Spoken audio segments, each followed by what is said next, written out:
Voltamos com Cidade de Leitores, entrevistando hoje o rabino e escritor Newton Bonder, autor de 20 livros, entre eles Fronteiras da Inteligência. Bonder, esse livro tem um subtítulo que é A Sabedoria da Espiritualidade. A espiritualidade é uma forma de inteligência? O que acontece? Quando a nossa racionalidade, quando as coisas que são objetivas, nós não temos mais acesso a isso, nós temos que apontar, tomar decisões sem essas coisas concretas, a gente usa os nossos sensos, a gente usa nossas intuições. E muitas vezes o mundo da espiritualidade sempre teve nesse lugar. Mesmo as ideias mais importantes, a ideia de Deus, as construções que as tradições fizeram de que nós não somos descartados do universo, tudo isso não é provado, né? Tudo isso vem de uma sabedoria que é capaz de enxergar na escuridão. E isso tem a ver com o mundo da espiritualidade. E o que é intuição? A intuição, ela é uma espécie de experiência, uma experiência profunda. Eu tinha um rabino muito querido que dizia o seguinte: uma vez uma pessoa perguntou para ele, como é que a gente pode ter bom senso? Como é que eu posso saber por onde que eu vou quando as coisas não estão claras? E ele dizia assim, olha, para ter bom senso você tem que ter experiência. Aí a pessoa perguntou, e como é que eu tenho experiência? Ele disse, tendo mau senso.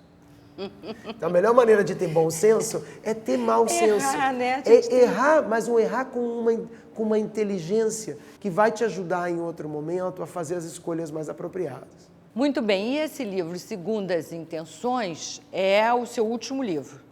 É meu último livro, ele é uma espécie assim, do reverso da alma moral. Eu fiquei com vontade de dizer assim para as pessoas também, prestem atenção também que não é só a aposta na transgressão. Existe o lado também da preservação, é muito importante. Enquanto a alma diz assim, temos que ficar nus e ficar, né, buscar a liberdade, existe uma outra parte do ser humano que diz o seguinte,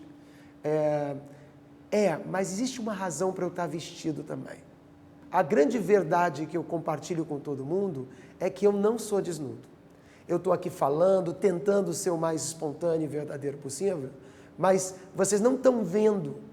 Eu não sou transparente, porque eu tenho uma mente, eu faço toda uma peneira do que eu acho que é politicamente correto, do que é bacana de ser dito. Há uma censura em mim que não é totalmente espontânea. E o corpo diz isso para a alma. Eu sei que você gostaria de ser esse personagem livre e solto, mas cuidado, porque você tem um jogo dentro de você por ter consciência, por ter uma mente, e esse jogo, ele vai gerar em você segundas intenções. Bonder, você foi ordenado rabino pelo Jewish Theological Seminary de Nova York. De tudo que você leu, de todos os textos, escrituras da tradição judaica, qual foi o que mais te impressionou?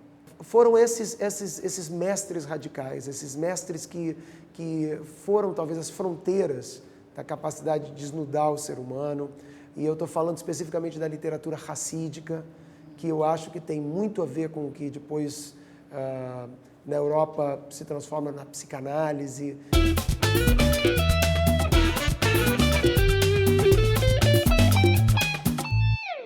A filosofia racídica é um movimento que existiu praticamente em todas as eras da história judaica e que promove a espiritualidade, conferindo maior importância ao sentimento religioso que à prática.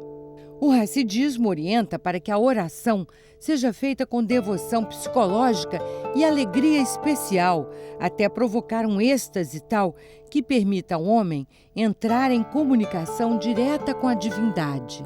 Prega ainda o despojamento de todo o pensamento material e a vida pelo espírito e para o espírito. Hoje, o termo é aplicado para denominar a tendência que se desenvolveu na primeira metade do século XVIII, na Europa Oriental, com o rabino Israel Ben Eliezer, também conhecido como Baal Shem Tov.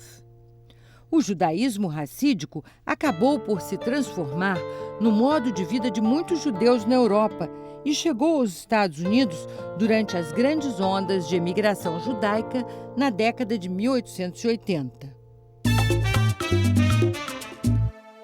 E os mestres racídicos têm uma literatura muito linda das historinhas que eu uso muitas vezes nos textos dos meus livros. É um material humano de uma sagacidade e vai tão profundo que eu acho que impactou e é da onde vem, eu acho que a minha literatura. Newton Bonder, muito obrigada pela entrevista. Imagina, obrigado a vocês todos. Cidade de Leitores termina aqui. Um grande abraço para você também e até a próxima.